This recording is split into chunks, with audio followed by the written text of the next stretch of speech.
Leyendas enfrentadas. Miguel, pues nuevamente agradecerte por tu tiempo, la disponibilidad de permitirnos hacerte parte de este homenaje que estamos haciendo a las leyendas enfranjadas en el marco del 80 aniversario del club que se viene el año que entra. Lo estamos haciendo con tiempo, extraño para nuestro país en el cronograma, y la verdad es que a ti te recordamos con mucho cariño en este libro, que va a ser el primer libro con un enfoque infantil sobre la historia del Puebla, enfocándonos mucho en los inicios de las leyendas y en su paso por el Puebla. Y como te decía a ti, te recordamos con mucho cariño por acá, sudando los colores de la franja, momentos a veces complicados, pero siempre con mucho profesionalismo y mucha entrega. Y gracias nuevamente pues, por aceptar esta charla, Miguel.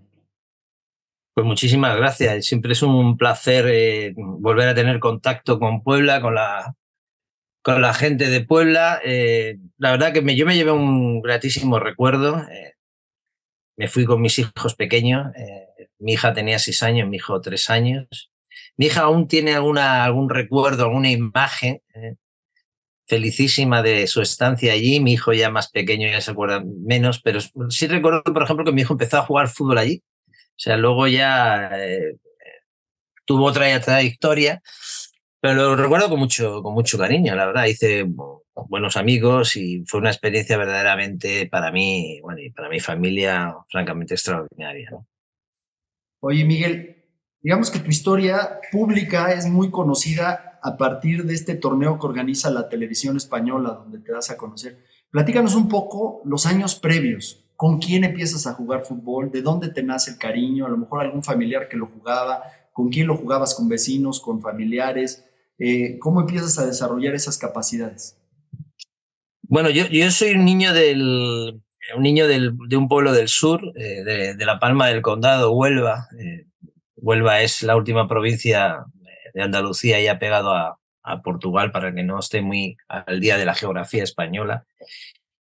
Y bueno, yo no tenía ningún antecedente futbolístico en mi familia. A mi padre, de hecho, ni siquiera le gustaba el fútbol. O sea, lo que pasa es que en los años 70, yo nací en el 65, los años 70, a principios de los años 70 en España, había pocas cosas que se pudiera hacer más allá de jugar al fútbol. Es que España todavía no había experimentado el gran desarrollo socioeconómico que experimentaría a partir de los años 80, después de superar la dictadura de Franco, y estamos hablando de un país todavía en vías de desarrollo y en vías de expansión. En aquella España todavía solamente existían 2 televisiones, estaba relativamente mal comunicado todavía entre sus arterias principales. De hecho, desde mi pueblo hasta Madrid todavía no había ni siquiera autovía, había carreteras nacionales que se tardaban menos de 10-12 horas. O sea, estamos hablando de un país totalmente distinto, ¿no?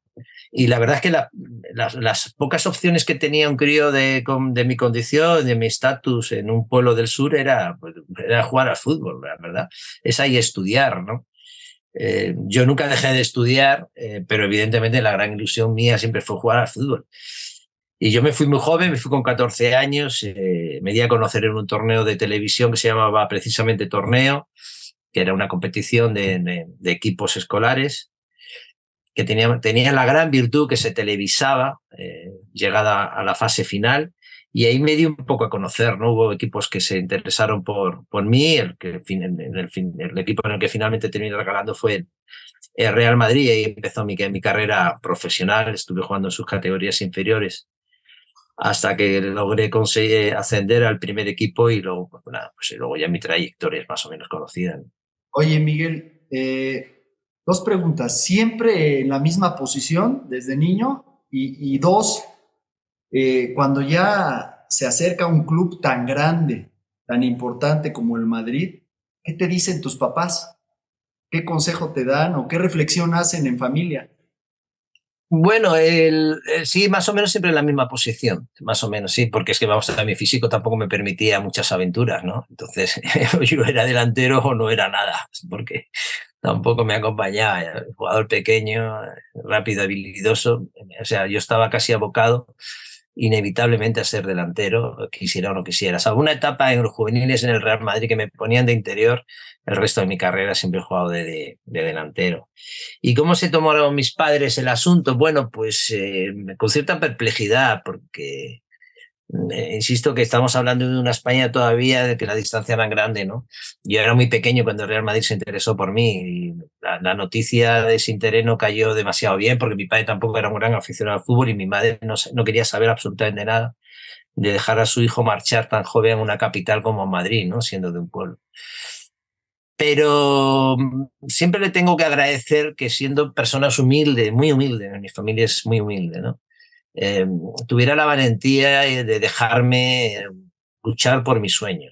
En mi pueblo todavía no era tan sencillo que las familias, muy ancladas en el pasado, dejaran a los hijos con posibilidad de poder desarrollarse profesionalmente en otros ámbitos, dejarle tomar su propio camino, ¿no? Y mis padres sí tuvieron, desde luego, la valentía de dejarme marchar, ¿no? Y es algo que siempre le tendré en el recuerdo, porque insisto que ni por las condiciones socioeconómicas suyas, ni por la situación de mi pueblo, ni por la situación del país era fácil que unos padres como los míos accedieran a que su hijo se fuera tan pronto a una capital como Madrid, ¿no? Y gracias a esa valentía, insisto, yo pude luego desarrollar mi carrera y realizar mi sueño, ¿no? Oye, ¿miedo no te dio del cambio que estás hablando, no me imagino, de provincia, ¿no? Venir y la gran capital. Sí, hombre, un poco de vértigo sí daba, ¿no? Si yo cuando llegué, recuerdo la primera de Madrid, el Real Madrid hoy día es casi es una multinacional, ¿no? Yo he estado 5 años trabajando en el club últimamente y la nueva ciudad deportiva es en Valdebea, es verdaderamente una ciudad del deporte, es una cosa verdaderamente prodigiosa. Pero cuando yo llegué en el año 79, el Madrid todavía no tenía esas infraestructuras. Nosotros nos metían en una pensión residencia que estaba en el centro de Madrid, muy cerca de la Puerta del Sol. Las condiciones eran casi heroicas, ¿no? Teníamos que ir buscarnos la vida, teníamos que ir a estudiar por las mañanas a un colegio que nos obligaba a coger autobús y hacer unas grandes distancias, y por las tardes tener que ir a la antigua ciudad deportiva que estaba al final de la Castellana, tener que ir a entrenar, ¿no? Y, bueno, para mí, con 14 años, hacerte solamente a las dimensiones de la capital, acostumbrarte a coger el metro, acostumbrarte a coger autobuses, de alguna manera adaptarte al vértigo, a la velocidad en la que se vivía ya la ciudad de Madrid, pues no era fácil, ¿no? Pero bueno, yo tenía un objetivo más o menos claro, todo me parecía, si no estupendo, tolerable en la medida en que veía que eso me iba a permitir poder llegar a ser algún día futbolista profesional. Y lo cierto es que, bueno, con sus altibajos emocionales, porque además coincide con una etapa vital muy, muy peliaguda, que es la adolescencia, ¿no? O sea, de los 14 a los 18 años hay una revolución personal, hormonal, tremenda, ¿no? Y uno tiene que intentar saber lidiar con todas las exigencias que te vienen por todos lados, ¿no? Tanto lo personal como lo futbolístico, como lo puramente sociológico, ¿no? Y, en fin, fue un desafío en el que, o una de dos, o salía fracasado y tenías que volver, como volvieron muchísimas compañeros que estuvieron conmigo, o el que tenía la fuerza, la fortuna también de seguir adelante, pues podía tener una expectativa de hacer una carrera. Oye, Miguel, antes de este torneo, tú ya personalmente habías, digamos, decidido el querer ser futbolista o es a partir de este, digamos, escaparate. Y la otra pregunta es, seguramente había gente con mucho talento que se quedó en el camino y la otra variable seguramente es el carácter, ¿no? Y yo me imagino que este peregrinar de Andalucía a la capital, en una España con muchas desigualdades en esa época, Andalucía un poquito, digamos, rezagada del progreso y más en esa época, e incluso cuestiones tan humanas como el acento, ¿no? Que puede ser objeto de mofa. No sé en Huelva qué tan fuerte sea el acento, pero el acento andaluz es fuerte, ¿no? Todo sí, eso sí. debe de haber... A mí me queda poco ya, pero sí. Pero en mi tierra se cecea muchísimo, la S no existe. Pero ese choque, ¿cómo recuerdas a Toro Pasado que te forja el carácter? Bueno, pues eso habría que acordarse la frase de Nietzsche, ¿no? Es decir, que todo aquello que no te mata te hace más fuerte, ¿no? Entonces, esto es un poco, salvando la distancia, es un poco parecido, ¿no? Es decir, que en la vida de las personas siempre hay desafíos, sobre todo cuando los desafíos están relacionados con un sueño que es un sueño exigente, ¿no? Pues intentar ser jugador profesional es un mundo exigente. Yo recuerdo que cuando yo empecé en el Real Madrid con 14 años estábamos muchísimos jugadores, de esos jugadores llegaron realmente muy pocos, ¿no? Y hay que tener una mezcla o tener la fortuna de contar con una mezcla de circunstancias favorables. Evidentemente tienes que tener algo de talento. Tiene que tener además una personalidad que te permita pues afrontar los desafíos, los inconvenientes con solvencia, pero también hay que tener un poco de suerte, ¿no? Es decir, que en la vida la suerte, aunque parezca un factor un poco aleatorio, un poco abstracto, pero sí es necesario contar con ella, ¿no? Y bueno, yo creo que todo lo que hemos hecho alguna carrera de cierta duración, pues hemos podido tener la suerte de contar con todas esas cosas. Y mi adaptación fue relativamente fácil, ¿no? Más allá del acento, porque es que en la residencia había gente de todas las provincias de España. O sea, había gente con acento gallego, había gente con acento aragonés, había gente con acento murciano. Es que en España la variedad de acentos son grandes, ¿no? Quizás para alguien que no esté acostumbrado a las variedades lingüísticas españolas, a lo mejor le suena que todo el mundo hablamos igual, pero no es así, ¿no? O sea, y ni siquiera dentro de la misma región. Supongo que en México pasará exactamente lo mismo, ¿no? Y en Andalucía, un castellano parlante de la zona occidental, que de donde soy yo, no tiene nada que ver con los andaluces que hablan en la zona de Almería, por ejemplo, ¿no? O en la zona más hacia el norte de Jaén, ¿no? Y lo mismo pasaba con los gallegos, ¿no? El acento de las Rías Bajas no tiene nada que ver con el acento gallego de la Costa de la Morte, por ejemplo, o el acento asturiano, ¿no? Hay muchas variedades, ¿no? De tal manera que como todo el mundo hablábamos, si algo no hablábamos en general era con acentos madrileños, pues digamos que nos fuimos acostumbrando y apoyándonos unos a otros para que esa adaptación fuera más fácil, ¿no? Oye, y otras dos cositas. ¿Qué era lo que más extrañabas ya en la capital de tu familia o de tu tierra de Huelva? Bueno, pues si quieres por ahí, ¿qué era lo que más, digamos, añoranza te hacía sentir? Pues la verdad que yo que era un poco temerario, ¿no? Estaba tan absorbido por el fútbol que casi no me dio tiempo a echar de menos muchas cosas. Supongo que en algunos ratos de desolación echaría de menos a mi familia, ¿no? Porque era muy crío, al fin y al cabo, que echaba de comer a mis padres, echaba de menos la playa, el mar, que yo lo tenía a muy pocos kilómetros. La playa más cercana de mi pueblo está tan solo a 30 y tantos kilómetros, pero es que a 50 kilómetros tenía casi la costa de Huelva, son casi 100 y pico kilómetros de playa, ¿no? Yo solía ir mucho a la playa, la sierra también la tenía muy cerca. Y luego me imagino que algunas costumbres, algunos platos típicos de mi tierra, cosas así, ¿no? Pero insisto, yo estaba tan absorbido por el fútbol, tenía tan claro que quería ser jugador a toda costa, que casi no tenía ni tiempo, ¿no?, de echar de menos nada, ¿no? Es decir, que es que además eh, agarrarte a la nostalgia, a la melancolía, cuando estás intentando llegar a algo es un muy mal consejero, ¿no? Es decir, de hecho, muchos jugadores que tenían talento y que coincidieron conmigo, yo creo que fueron víctimas precisamente de la melancolía y de la nostalgia, ¿no? Y está bien echar de menos tus raíces, pero de alguna manera también hay que romper con tus raíces si realmente quieres ir hacia otro lado, ¿no? A veces la raíz tiene sentido, pero puede terminar convirtiéndose en un lastre, ¿no? Oye, ¿quiénes eran tus referentes? Porque pues como buen joven, ¿no? 14, 13, 15 años, tienes tus ídolos, que después seguro hasta jugaste con ellos. Bueno, vamos a ver, en los años 70 el jugador que marcó una época era Cruyff, ¿no? Lo que pasa es que Cruyff terminó yéndose al Barcelona, ¿no? No al Real Madrid. Y luego, hombre, evidentemente había jugadores en el Real Madrid que no se fijaba y en alguno incluso llegó a ser entrenador mío, ¿no? Como Amancio, recientemente fallecido, por cierto, ¿no? O Juanito, por ejemplo, ¿no? El mismo Di Stéfano, ¿no? Eran jugadores que de alguna manera marcaban un poco la línea a seguir. Más tarde se destacó Maradona, ¿no? Un poco mayor que nosotros y tal. Y eran los jugadores que siempre uno se fijaba, ¿no? Sobre todo los jugadores que jugaban en tu posición y de los que tú podías aprender cosas. Sí, correcto, porque apenas escuché una del Kun Agüero que decía, yo me fijaba en tal por mi estatura, por movilidad. Claro, claro.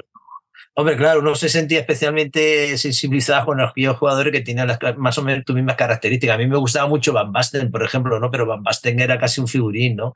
Casi era un modelo, ¿no? Esos jugadores holandeses. Yo jugué con Rijkaard de recalar, de terminar jugando en el Milan cuando llegaron los tres grandes de Holanda, ¿no? Con Gullit, con Van Basten, y con Rijkaard, pero nosotros, el jugador español, rara vez tenía ese perfil, ¿no? De eso también hablamos hace poco con algunos compañeros, ¿no? Ese complejo casi racial del jugador español antes de la explosión de la gran selección española que ha conseguido títulos, ¿no?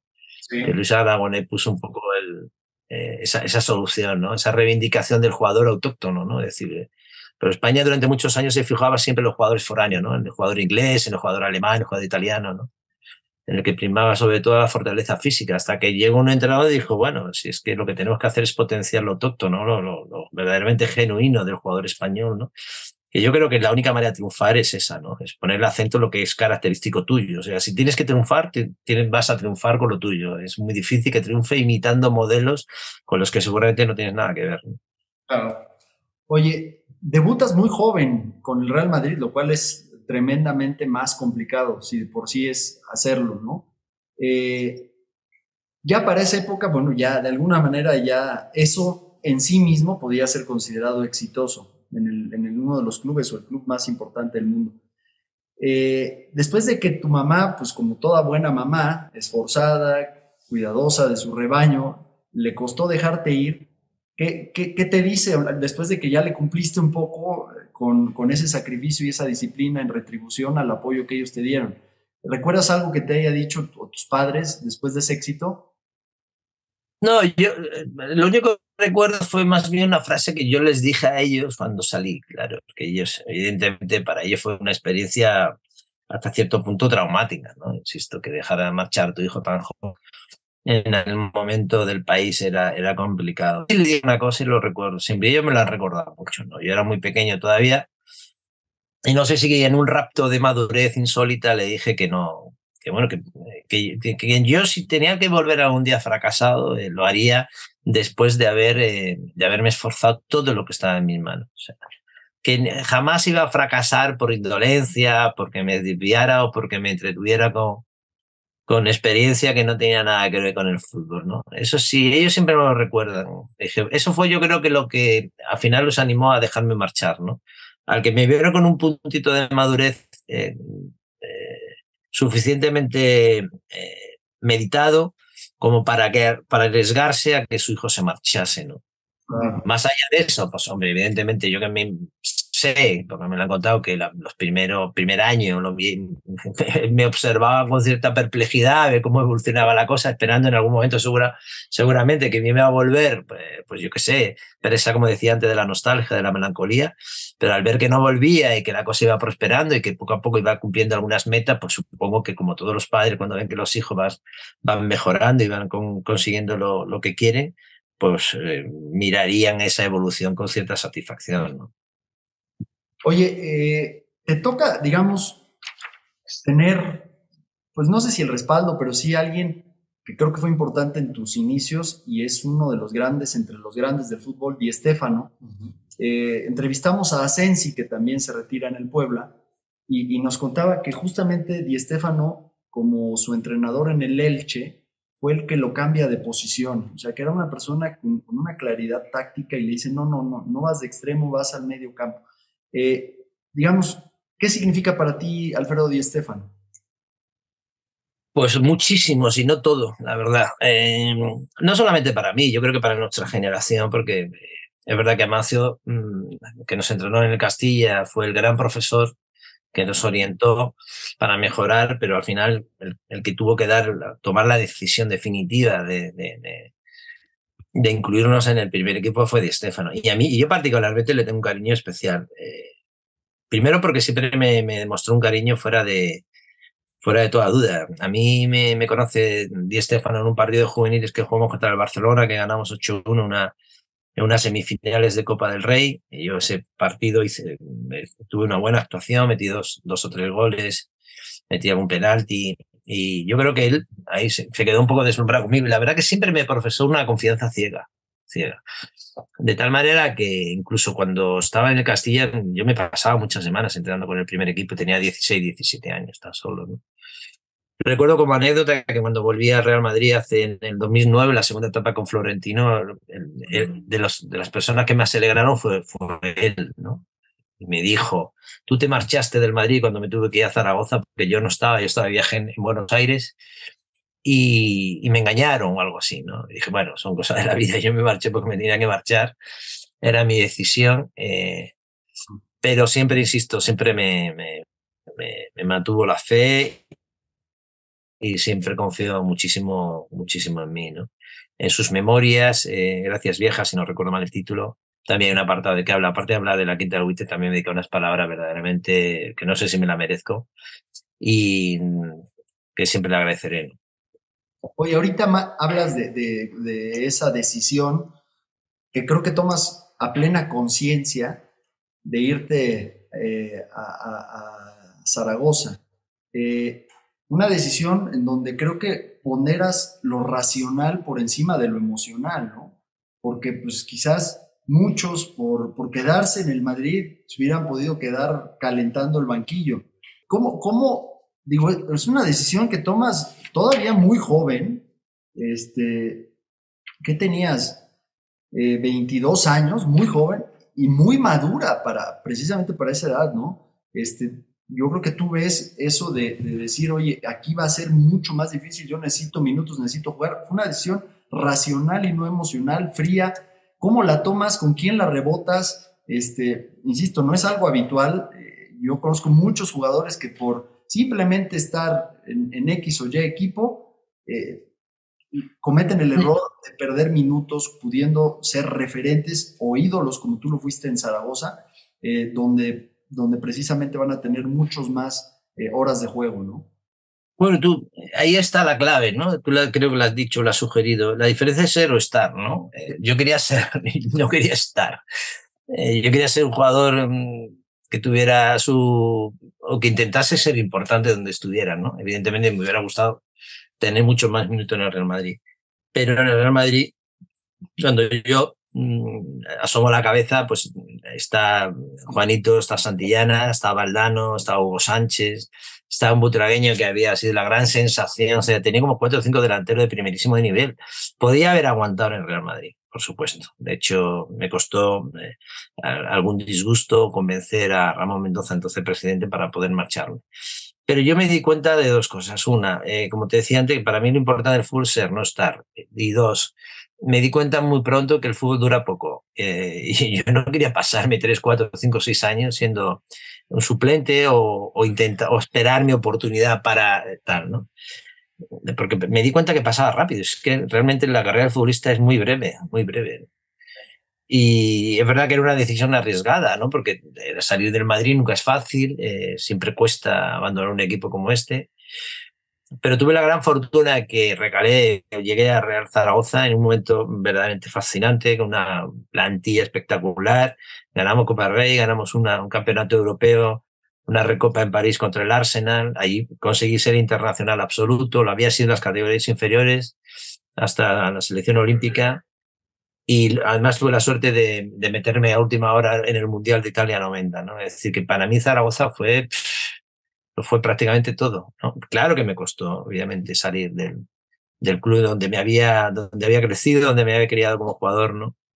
Pero las condiciones en ese momento para mí no pintaban del todo bien y, insisto, yo prefería ser alguien importante en un club de otro nivel a ser un jugador, no, si no irrelevante, desde luego secundario en un club como el Real Madrid. Por otro lado, es que cuando la delantera del Real Madrid se afianza, los nombres son Hugo Sánchez, que tiene 25, 26 años, y Butragueño, ¿no? Con 23, yo tenía 21.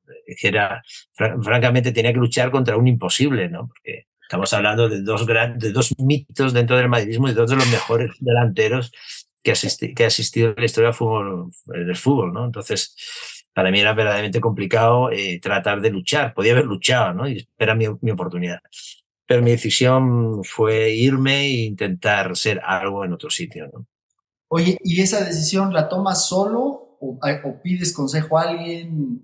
¿Cómo la digieres? Pues no lo sé, me imagino que lo consulté con la almohada. Yo creo que las grandes decisiones al fin y al cabo uno está solo, ¿no? Es decir, la gente te puede dar su punto de vista, pero yo creo que, lo digo por mi experiencia personal, ¿eh? No digo que no sea bueno a veces consultar con otras personas y tal. Pero yo creo que la grande decisión no está siempre solo. Luego no puedes, si te equivocas, no puedes decirle, es que tú me dijiste, ¿no? La grande decisión hay que tener valentía para tomarla y para asumir la responsabilidad, ¿no? Porque al fin y al cabo es tu vida. Y yo creo que nadie mejor que uno sabe lo que a veces le interesa o no le interesa. Puede estar confundido y es verdad que a veces el consejo de un amigo, de un familiar o de alguien con experiencia te puede ayudar a orientarte mejor. Pero la decisión la tienes que tomar tú, al fin y al cabo. O sea, y nadie mejor que uno sabe lo que realmente siente, quiere para intentar mejorar, intentar evolucionar en tu carrera profesional, ¿no? De manera que sí, posiblemente lo consultaría pues con gente conocida, con mis padres, pero al final la decisión la terminé tomando yo porque creí que era lo que más me convenía personalmente y lo que más me iba a ayudar en mi carrera, ¿no? Oye, y deportivamente, pues lo sabemos, ¿no? Te fue muy bien. Económicamente, en aquella época, funcionó. Yo no me quejo. No, yo no me quejo, la verdad. Yo gané dinero para la época, nada que ver con lo que se gana hoy. Bueno, A veces, esa es la queja siempre, ¿no? De las viejas generaciones, siempre se piensa que las que vienen después ganan más. Pero no, hombre, vamos a ver, pero es verdad que el salto cualitativo desde el punto de vista económico del jugador de hoy no tiene nada que ver con lo de antes, ¿no? Entre otras razones, pues porque, bueno, porque la difusión mediática es distinta, pues porque las marcas comerciales no son hoy día lo que eran hace años, porque no existían las redes sociales, porque, en fin, porque la fuente de ingreso no tiene nada que ver, porque el presupuesto en general de los equipos de fútbol ha cambiado radicalmente, ¿no? Es decir, hoy hay equipos en Europa que pertenecen a estados, ¿no? Grupos de inversión verdaderamente impresionantes, ¿no? Eso no existía antes, ¿no? Los clubes tenían digamos, un tamaño más familiar y las posibilidades económicas de las entidades deportivas no es la que eran hoy, ¿no? Pero yo, francamente, no me puedo quejar. A mí me fue bien económicamente, me trataron muy bien, incluso en el Zaragoza, que era un equipo que evidentemente no tenía el potencial económico del Real Madrid. Y no me puedo quejar, la verdad, sinceramente yo no me puedo quejar. Hice un patrimonio respetable como para no necesitar grandes ayudas. Y luego, pues bueno, pues como algunos compañeros míos también, pues no sé, las cosas no marcharon mal para poder desarrollar nuestra vida sin muchas apreturas, ¿no? Oye, Miguel, me hace cierta ilusión hacerte esta pregunta, no solo porque eres un exfutbolista muy destacado, una leyenda, sino también porque eres un estudioso de la filosofía española. Y yo tengo por ahí la inquietud de provocarte una reflexión. En el fútbol, como en todo en la vida, hay generaciones, ¿no? Y hay generaciones que destacan más que otras. Y dice tu paisano Ortega y Gasset en su teoría de las generaciones, ¿no? Que estos hermanos uterinos comparten ciertas características después de identificar las pulsaciones del momento. ¿Qué características crees que se terminan imponiendo para que la generación tuya en las juveniles del Madrid, esta quinta del buitre, sea tan recordada? O sea, ¿qué rasgos identificas ahí como cosas que dices, pues es una generación que hoy sigue dando de qué hablar, ¿no? Acabas de decir, 30 años están cumpliendo de haber, perdón, 40 años de haber... 40 años de haber debutado y se sigue hablando de ella y no de otras muchas generaciones. ¿Por ahí algunas pinceladas o rasgos que crees que pudieran darnos alguna pista? Pues la verdad es que es difícil, es una pregunta complicada. Sí te puedo hacer una especie de análisis retrospectivo de lo que significó aquello. Es que es muy difícil a veces desligar lo que es la irrupción de algunas generaciones con el contexto histórico de cuándo se produce, ¿no? Para los que tengan alguna memoria, sabe que España organizó su Mundial en el 82, una organización que no salió bien, a pesar de que los dos anteriores anfitriones, tanto Argentina en el 78 como Alemania en el 74, consiguieron ganar sus títulos siendo ellos los organizadores. Se pensaba que España podía ser el momento en que se reivindicase como selección y como fútbol nacional, y sin embargo aquello no salió absolutamente nada bien, ¿no? Por otro lado, en el concierto de los equipos, pues tampoco la cosa iba bien. La última Copa de Europa de Real Madrid lo gana en el 66. Ya lleva como unos 10 y tantos, 18 años, creo, ¿no? Más o menos, sin ganar. Es decir, el fútbol de España estaba atravesando una especie de travesía del desierto, ¿no? Superado constantemente por los equipos alemanes, por los equipos italianos, algún inglés. Y yo creo que, bueno, porque esa generación irrumpió en un momento seguramente de necesidad social. Por otro lado, España también empezaba a sacar la cabeza, ¿no? En el 81 fue el golpe de Estado, el intento de golpe de Estado de Tejero. La democracia española todavía era muy incipiente. Había un deseo de renovación constante, de superación de los 40 años de dictadura. Con lo cual, se había generado un cierto espíritu de progreso, de modernidad, que necesitaba caras nuevas. Se necesitaba una nueva sensibilidad, ¿no? Yo creo que ahí es donde seguramente la generación a la que Guti irrumpe con una puesta en escena diferente. Yo no sé si mejor o peor de lo que había habido, pero sí distinta, ¿no? Chicos jóvenes, muchos de ellos de Madrid, yo era de fuera, con una forma de entender el fútbol muy parecida, que seguramente cambió un poco la mirada y la sensibilidad del espectador, ¿no? Y quiero pensar que eso sirvió un poco de germen de lo que luego sería el fútbol español, que empezó con Luis Aragonés y culminó Vicente del Bosque, ¿no? Con dos competiciones europeas, con un mundial, ¿no? Y con lo que ha sido luego lo que fue seguramente también el Dream Team de Cruyff, ¿no? Y con lo que terminó siendo también la quinta del buitre, y lo que fue de alguna manera la reivindicación del fútbol español como un fútbol exportable, ¿no? Entonces, supongo que mucho de aquello tuvo que ver, ¿no? En la irrupción y en la consolidación de aquella generación, de aquellos jugadores, ¿no? Encontraron su ADN, ¿no? En ese proceso. Sí, se puede decir así, sí, como te decía antes, ¿no? Yo creo que, es decir, ese afán que existió en España durante muchos años de intentar imitar siempre al equipo que había ganado un campeonato importante era un error, ¿no? Aquí se trabajó mucho la fuerza en una época en que el modelo era el jugador alemán, se trabajó mucho el gimnasio en un momento en el que el modelo era el jugador italiano, sin darnos cuenta que aquí nunca íbamos a dar jugadores italianos ni jugadores alemanes, por la sencilla razón de que aquí los jugadores que había eran jugadores españoles, ¿no? Es como si el jugador mexicano quiere intentar hacer algo intentando parecerse al jugador, yo que sé, argentino, o francés, o el sueco, o el danés, ¿no?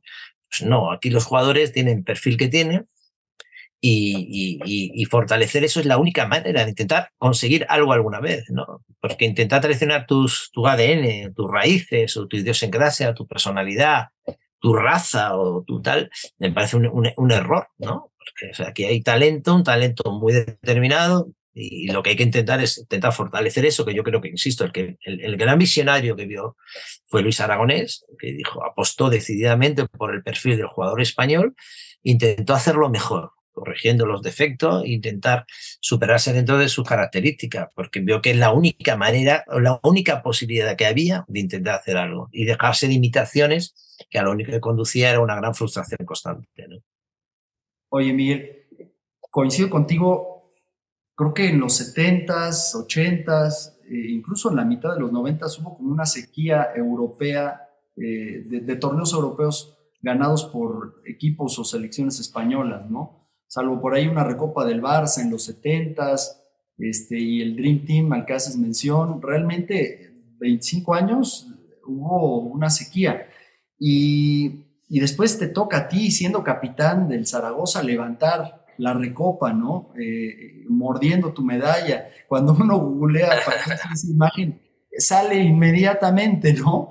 ¿Algún pensamiento? ¿Qué representa eso para ti?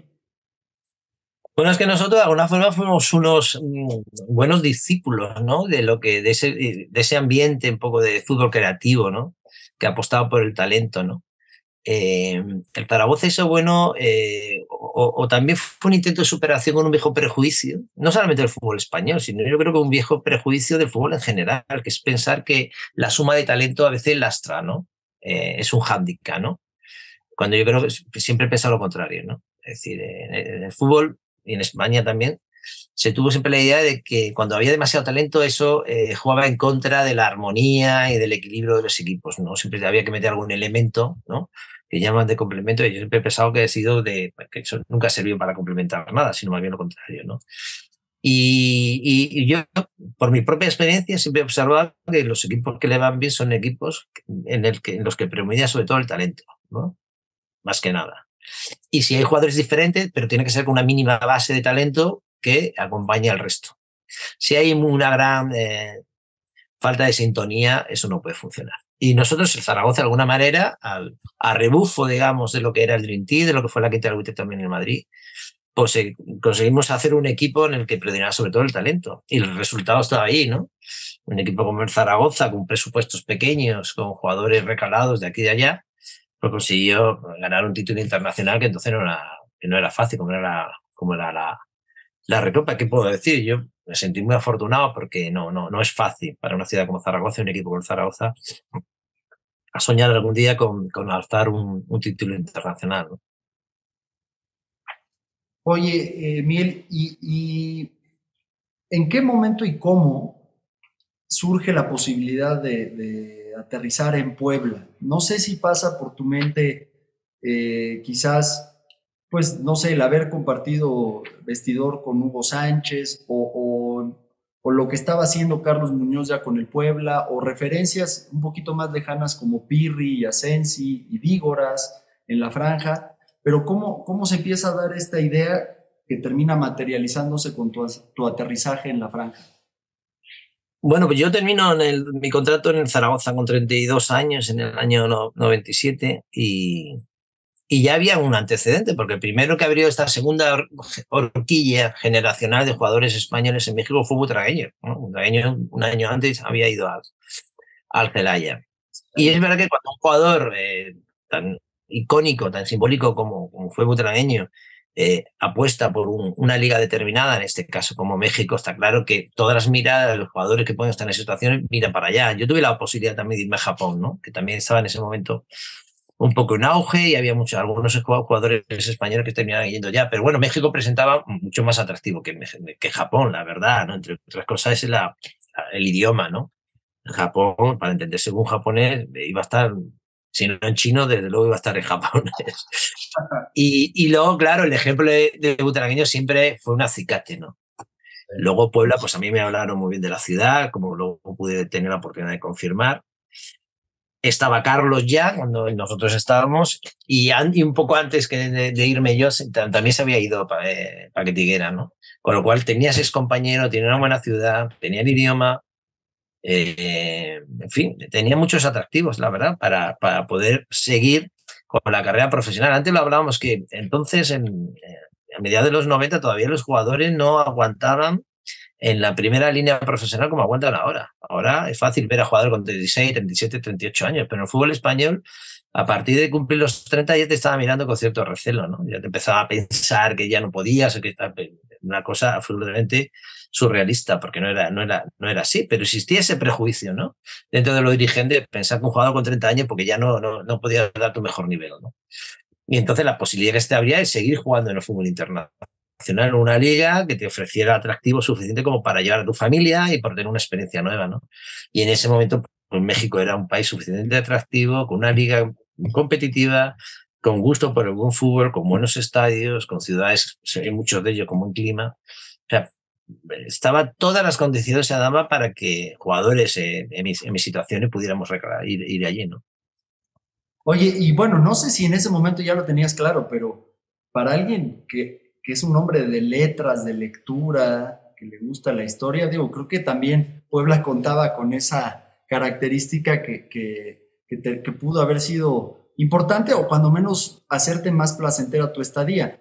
Yo sé que, por ejemplo, tú eres, pues, no sé si has sido visitante del Parque del Retiro, pero de alguna manera te gustan los libros de viejo y demás. Ibas a los sapos, chachareabas aquí. Sí, claro, iba a los sapos. Mi mujer me obligaba. No recuerdo otro mercado grande que hay en Puebla. Los sapos eran más de antigüedades, ¿no? La plazuela de los sapos de Pero había otro, que no, ahora mismo me falla la memoria. Había otro mercado muy grande. Debe ser Analco. ¿Oh? Analco. Más de artesanía. Puede ser. No era artesanía, era de ropa, de fin, de todo, ¿no? Es que no recuerdo el nombre exacto. ¿No suena? Bueno, pues si no suena, entonces estaré confundido. Y claro que iba a los sapos. De hecho, me traje la cabeza de un puma en madera, me traje un hacha hecho también de obsidiana. Tengo algunos recuerdos por ahí todavía que todavía guardo con mucho cariño. La verdad que no me dio tiempo a conocer Puebla todo lo bien que me hubiera gustado conocerlo, ¿no? Porque cuando estaba metido en el fútbol era uno más joven, la familia también te ruega tiempo, mis hijos eran pequeños. Pero es verdad que sí, el atractivo cultural de Puebla era inmenso, ¿no? Sí. El centro de Puebla es verdaderamente fantástico, la arquitectura es maravillosa, pero me hubiera gustado poder disfrutarla más desde el punto de vista cultural y tal, de lo que pude conocerla. Una de mis grandes frustraciones fue no haber ido a conocer nunca a Juan Villoro, que no sé si sonará seguramente Juan Villoro, gran escritor mexicano, gran amante también del fútbol. Recuerdo que fue a dar una conferencia a Puebla. Yo había leído un libro suyo muy bonito que se llama La casa pierde, en el que había un cuento de fútbol que me inspiró mucho, y además del que hablo precisamente en Angelópolis, porque él me dio la idea de en un futuro hacer un libro que no terminé haciendo sobre fútbol y literatura, y que dejé algunas huellas ahí desperdigadas en Angelópolis. Y me arrepentí siempre mucho de no haber ido a saludarlo, porque sé que es muy aficionado al fútbol, tiene un libro verdaderamente muy bonito sobre fútbol, ¿no? Oye, no hace mucho entrevistamos también a un futbolista, Nico Olivera, y nos contaba que él encontraba nichos donde iba y lugarcitos donde iba y empezaba a escribir. Y me llamó mucho la atención porque decía, era como mi momento donde me despejaba del fútbol, ¿no? Y dejaba mi tema. ¿Cuándo empezó? Y no sé si tú empezaste a escribir en tus procesos desde joven, si ibas guardando, si ibas teniendo, si aquí en Puebla lo hacías, si tenías algunos nichitos, lugares. No, yo empecé a escribir muy joven, pero sin ninguna pretensión de nada. Me imagino que fue una especie de necesidad natural, ¿no? Lo que ocurre es que yo nunca quise dejar de estudiar, incluso cuando era jugador de fútbol profesional. Yo empecé a estudiar Derecho en Madrid, en la Universidad Autónoma, cuando terminé el bachillerato, y estuve estudiando Derecho hasta cuarto, que luego ya me cambié de carrera y hice Filología Hispánica. Ya con 27, 28 años yo estaba casado, tenía hijos. Yo jugaba al fútbol profesional, entrenaba por la mañana y por la tarde me iba a la universidad, ¿no? Pero me gustaba mucho leer, me gustaban mucho los libros y recién acabado el fútbol pues me puse a hacer una tesis, en fin, pero ya entonces ya publicaba en diarios, publicaba en algunas revistas culturales, o sea, siempre tuve esa inquietud, ¿no? Lo que pasa es que el fútbol nunca me dejó tiempo suficiente como para intentar afrontar otros proyectos un poco más ambiciosos, ¿no? Y fue a raíz de dejar el Real Zaragoza, ya en el 2008, cuando realmente me puse a escribir un poco más en serio, con más tiempo, ¿no? Quería realmente ver si era capaz de terminar un libro. Ya había escrito muchos artículos, textos breves, tal, pero nunca me había arriesgado a escribir un texto de cierta dimensión, ¿no? Y bueno, pues me puse a escribir Torneo, luego me puse a escribir Angelópolis, luego he hecho otra novela que a ver si la edito o no. Y mientras tanto he sacado otros libritos, he hecho colaboraciones por ahí, pero bueno, digamos que ahora con más tiempo y ya con cierta edad, pues intento dar más rienda suelta a esta especie de vocación un poco diabólica. Evidentemente no me va a hacer ganar el premio Nobel, ni me va a ganar ninguna Champions escribiendo, pero no es el objetivo, ¿no? El objetivo es hacer algo que te gusta y como decía Baroja, intentar pasar el rato lo mejor posible, ¿no? Hay una edad en la que uno tiene que intentar ya plantearte hacer cosas. No sé si se te puede llamar reinventarse, pero sí, desde luego, pues hacer algo que realmente te llene, ¿no? Pues la vida del exfutbolista, y sobre todo cuando ya eres un exfutbolista con cierta edad, vas cumpliendo años, intentar darle sentido a tu vida no siempre es fácil, ¿no? Y la escritura sí me permite de alguna manera ocupar mi tiempo con cierto sentido, ¿no? Oye, Miguel, pero en el caso, por ejemplo, de Angelópolis, ¿lo escribes, empiezas a tomar notas, dejar testimonios desde que vives en Puebla o lo escribes de tus recuerdos? De tus reflexiones posteriores. No, yo, bueno, siempre llevaba diarios, con lo cual siempre te tomaba notas, ¿no? Okay. Pero luego tuve que hacer una cierta labor de documentación, porque claro, yo de Puebla la había conocido de una manera un poco, no superficial, pero mi experiencia no me daba para tanto, insisto. Yo me dedicaba a jugar al fútbol y luego también me dedicaba mucho tiempo a estar con mi familia, ¿no?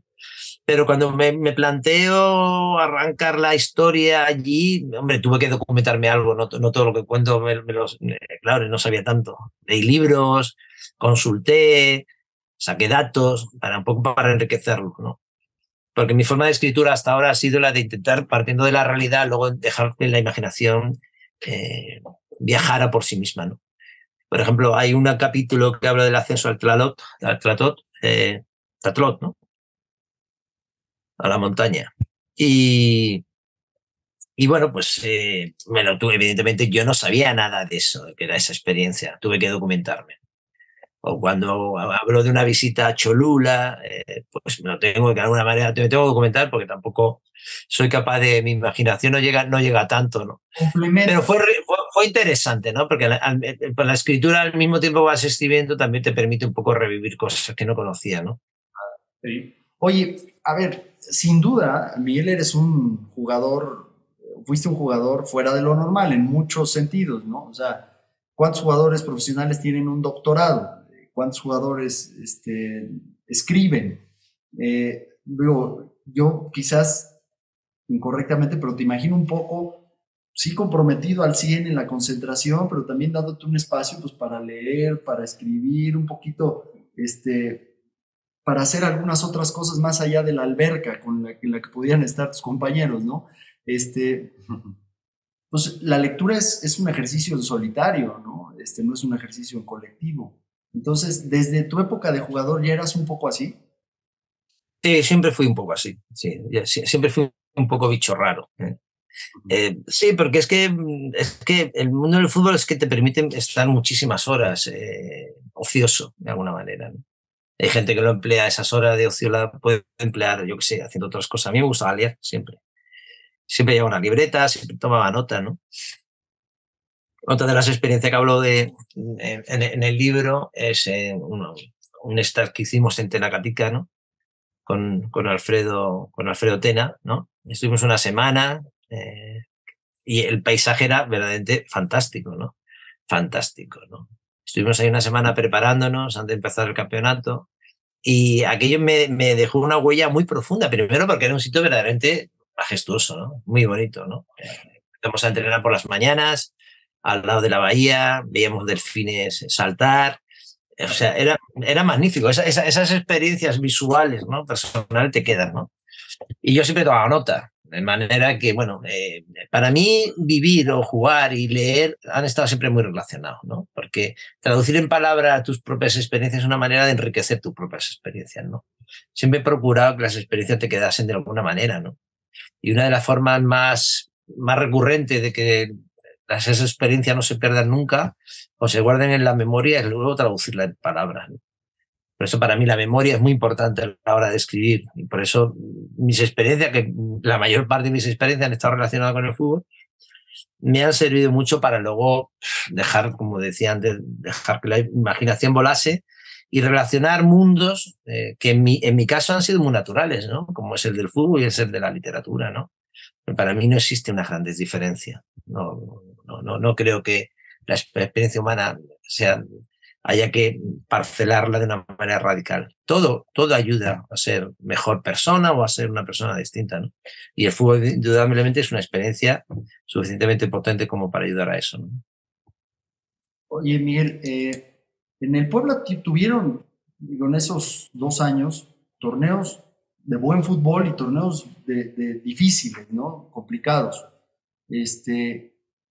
A lo mejor no me lo puedes explicar tú, a lo mejor no hay explicación, pero hay cosas que los aficionados simplemente no entendemos de esa época, ¿no? O sea, te toca, por ejemplo, ese Puebla con buen funcionamiento, con Carlos Muñoz, el Paquete Higuera, en fin, y después, inexplicablemente para nosotros, está ese impasse de los 5 yugoslavos, ¿no? O sea, ¿qué te dicen a ti? ¿Cómo se toman esas decisiones? ¿Qué pasa? Porque ahí se quiebra algo, o sea, deportivamente.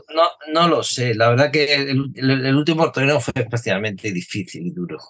Yugoslav. No lo sé, porque yo tampoco estaba en la dirigencia, entonces no lo sé. Yo me dedicaba a jugar e intentar hacerlo lo mejor posible. Es verdad que el tema de las clasificaciones los años anteriores y los porcentajes, eso de alguna manera era un lastre. pues todos lo sabéis mejor que yo, sin lugar a dudas, ¿no? Un mal porcentaje te ponía un poco a las puertas del abismo y el intento de revertir esa situación muchas veces, pues la verdad que superaba un poco las posibilidades del propio equipo, ¿no? No sé por qué pasan las cosas, pero a veces los equipos buenos, los equipos históricos también pasan por momentos delicados, ¿no? El Inter, la Juve está en segunda división. El Valencia, el Atlético de Madrid, el Real Zaragoza lleva 10, 12 años. O sea, a veces se da una serie de circunstancias adversas que son inexplicables. Yo recuerdo que el equipo de Real Zaragoza, en el que finalmente terminó descendiendo, estaba Gaby Milito, Diego Milito, estaba de Alessandro Argentino, estaba Aimar, estaba Oliveira, estaba Ayala, había jugadores internacionales y de manera inexplicable también descendió. No lo sé, la verdad que no tengo una explicación. A veces el fútbol también tiene estos caprichos que se escapan un poco a la razón, ¿no? Sencillamente las cosas suceden. Aquí se nombra el tobogán del descenso y se contagian. Es un contagio de los jugadores. Digo, ahorita no existe eso, pero se contagian y todo sale mal. Todo empieza a salir mal. Es como una acumulación. Sí. Es que a veces se escapa un poco a la razón. Yo sé que esto es fácil decir, hombre, alguna explicación, pues seguramente alguna explicación hay.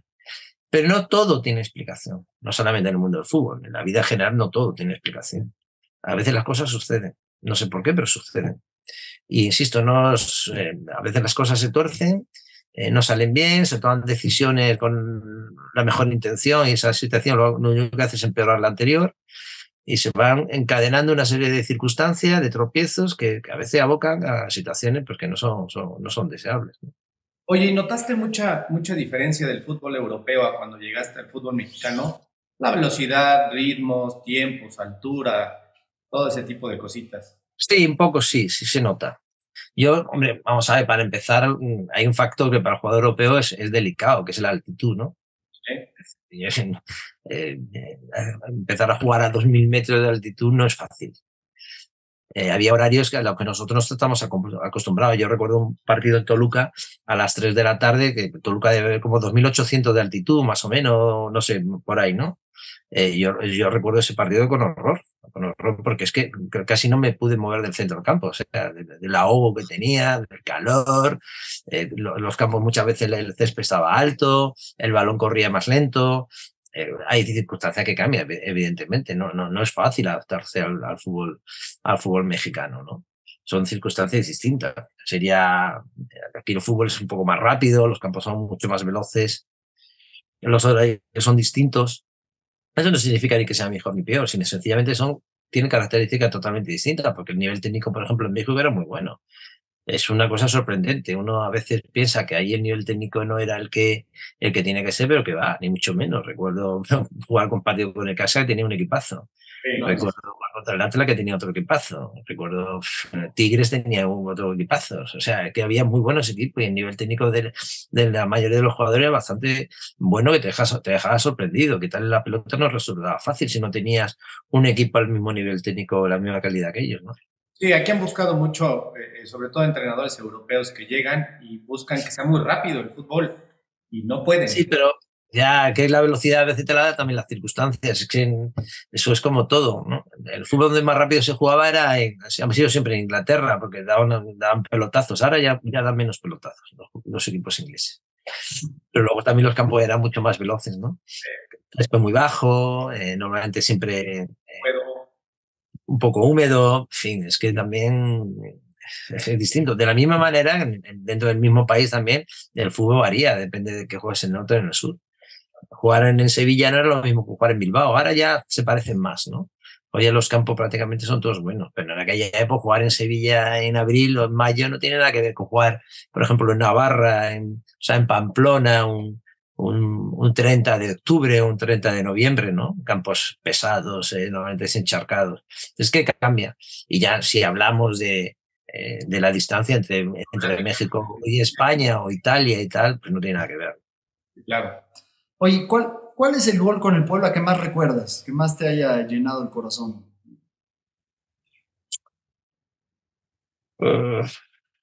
Bueno, marqué alguno que otro. Hubo un partido que marqué 2 goles. El primer tiempo no sé si fue contra el Atlas, creo que fue contra el Atlas. Hice un partido, una primera parte horroroso, verdaderamente malo, muy malo. Y sin embargo, la segunda parte conseguí marcar 2 goles y dar la vuelta al marcador, ¿no? Posiblemente esas ironías a veces que tiene el fútbol, ¿no? Que es fácil pasar de villano a héroe o de héroe de villano en cuestión de minutos, ¿no? Y seguramente ese es el partido que no recuerdo si fue con el Atlas, la verdad me está fallando la memoria. Yo creo que era el Atlas, pero no estoy seguro. Yo recuerdo un gol muy bonito que hiciste en el Cuauhtémoc, de fuera del área. Uno de chilena, ¿no? Medio de chilena, con la ¿no? derecha la jalas, te la acomodas. Sí, yo con la izquierda, sí. Que fue contra Tecos, creo. Contra Tecos. Un golazo. Sí, recuerdo ese gol. Ese también fue bueno, sí. Tengo mala memoria para mis goles. Oye, ¿y con quién te entendías mejor aquí en el Puebla, futbolísticamente? ¿Quién era tu socio? ¿Te tocó también compartir con otro histórico del fútbol, con François Oman Villic, no? Oman Villic, sí. Oman Villic, sí, lo que pasa es que Oman Villic venía ya con un problema de rodilla. Sí. Pero era una persona verdaderamente extraordinaria. No, yo, vamos a ver, con quien mejor me entendí siempre fue con Higuera, entre otras razones porque jugué casi 10 años con él en Zaragoza y nos conocíamos casi sin mirarnos, ¿no? Y con Oman Villic también tuvimos momentos de buen entendimiento. Lo que pasa es que justamente ese torneo fue el torneo que el equipo tenía más dudas, ¿no? Y nos costó muchísimo más. Oye, y corrígeme si me equivoco, pero te tocan de técnicos todavía un cachito del Maño Ruiz, Raúl Cárdenas, Alfredo Tena y José Mari Vaquero, ¿no? Bueno, pues el que mejor recuerdo tengo, sin lugar a duda, es de Tena. Sin lugar a duda. Disciplinado, profesional, estructurado. Sin lugar a duda. Me demostró una confianza ciega. Tengo buen recuerdo de todos, todos me trataron bien. Con Vaquero incluso llegué a ser compañero suyo en la selección, ¿no? Lo que pasa es que vino ya un pocos partidos al final y la situación ya estaba bastante complicada, ¿no? Pero tengo un gratísimo recuerdo de Alfredo, gratísimo recuerdo, la verdad. Se portó muy bien conmigo, intentó crearme un espacio dentro del equipo en el que me pudiera sentirme lo más cómodo posible. Confió muchísimo en mí, muchísimo, la verdad, y he tenido oportunidad de hablar con él en alguna ocasión, porque yo todavía codirijo un máster de fútbol en la Universidad Europea Real Madrid. Él tuvo intención hace un par de años de intentar cursar ese máster, lo que habla muy bien de él, ¿no? Estamos hablando de un histórico del fútbol mexicano y sus ansias de aprender y de mejorar no han cesado, ¿no? A pesar del recorrido que tiene, ¿no? Pero conmigo se porta francamente, de verdad, francamente bien. Me parece que era un hombre muy competente, muy profesional. Lo que pasa que posiblemente pues, en aquel momento, como hablábamos antes, las circunstancias no nos ayudó a nadie, ¿no? Ni a él como entrenador, ni a nosotros como jugadores, porque las cosas sencillamente a veces no salen, ¿no? Pero yo sí insisto que lo recuerdo con muchísimo cariño. Oye, aquí yo tengo un vacío en mi memoria. El torneo de los 5 yugoslavos, tú no estás en el Puebla, ¿no? No, yo coincido con uno. ¿Qué haces? O sea, tú estás antes y después. ¿Qué haces esos 6 meses? No, yo volví a España. Okay. Yo volví a España, estuve entrenando por mi cuenta, estaba valorando si dejarlo definitivamente o no, y entonces recibí una llamada del Puebla nuevamente para volver, ¿no?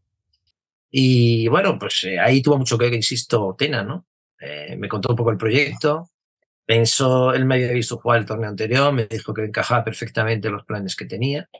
Y a pesar de que me lo tuve que pensar, porque insisto, yo, bueno, ya me había vuelto, estaba con la familia, estaba intentando, no había descartado volver al fútbol, pero no lo tenía tampoco muy claro, tenía otros proyectos personales, empezaba a colaborar con medios de comunicación, entonces estaba comentando la Liga Italiana para Televisión Española, estaba escribiendo en varios periódicos y veía que, bueno, que podía pasar página, ¿no?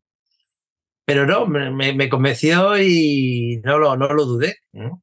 Aquí sí lo consulté con la familia, que ya no fue una decisión personal. Hubo que darle cancha a la señora que habéis visto antes. Y la señora dijo que sí. Menos mal, porque si no...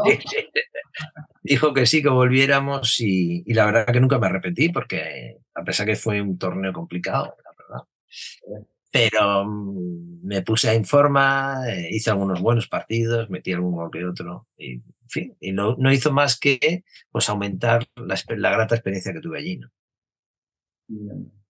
Oye, Miguel, pues ya para no abusar mucho más de tu tiempo, una pregunta obligada. ¿Qué significa para ti haber sido un enfranjado? Bueno, para mí ha significado mucho, porque yo solamente he tenido tres grandes equipos en mi trayectoria profesional, que ha sido Real Madrid, el Zaragoza y el Puebla.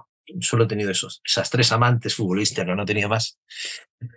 Y hombre, a mí me gusta hablar mucho de mi etapa mexicana, mucho, primero porque me ayudó a crecer personalmente. En segundo lugar, porque me ayudó a vislumbrar un poco mi futuro desde la distancia, ¿no? A veces cuando estás metido mucho en tu lugar de origen, total, a veces te falta un poco de perspectiva, ¿no? Y yo creo que ese distanciamiento me ayudó, no solamente a conocer un país nuevo, conocer gente nueva, a madurar como persona, sino también me dio una perspectiva, ¿no? De dónde venía, dónde estaba y hacia dónde quería ir, ¿no? Y me lo pasé bien, la verdad, me lo pasé bien. Estuve viviendo en Estrellas del Sur. Ahí viví en dos casas estupendas. Ahí vivía también una familia de españoles que lleva muchísimos años viviendo en Puebla, con el que hice muchísima amistad. Y aprendí muchísimas más cosas de la gente del mexicano, de Puebla en particular, del poblano. Y insisto que me gusta hablar con cierto orgullo, ¿no? La verdad, que fue una experiencia única que yo recomiendo a todo el mundo que quiera salir y que se quiera quitar un poco esa especie de lastre de pensar que uno vive en el mejor país del mundo y tal, ¿no? Yo me considero un español, pero es muy importante a veces distanciarte un poco de tu lugar, de tu zona de confort, para ver que el mundo es más grande a veces de lo que uno pensamos, ¿no? Y Puebla me ayudó a ampliar esa visión, ¿no? Oye, una última preguntita. ¿Qué firmas más hoy? ¿Balones o libros? Pues no, me gustaría firmar más libros que balones, pero me temo que sigo firmando casi más balones que libros todavía, ¿no? Lo cual, bueno, en cierto modo está bien, ¿no? Porque te indica que la gente te sigue recordando, ¿no? El hecho de pertenecer a una generación como la Quinta del Buitre, lo cierto es que todavía no mantiene una cierta actualidad. Porque es verdad que esa generación dejó huella y recurrentemente se hacen algo, se han hecho documentales, se sigue escribiendo algún libro que otro de aquella época. Siempre hay ocasión para que te recuerde. Pero como ahora me dedico más a escribir, me gustaría firmar más libros, pero bueno, no desisto. No desisto de intentar terminar firmando más libros que balones. Pues nos llevamos la provocación mutua, Miguel, para ver cómo armamos tu presentación del libro Angelópolis aquí. Claro, si sois capaz de contar conmigo. ¿Eh? No, lo vamos a hacer. Además, la Palafoxiana pues, es la primera biblioteca pública del continente y gracias al obispo Palafox, Puebla tuvo la tercera imprenta en el continente americano, después de Cusco y de primer lugar de la Ciudad de México. Así que te tenemos que traer pronto. De veras, has hecho una gozada, ¿eh? Gracias, Miguel. Iría encantado. Muy bien. Abrazo fuerte y estamos en comunicación. Igualmente. Bueno, encantado de hablar con vosotros. Chao.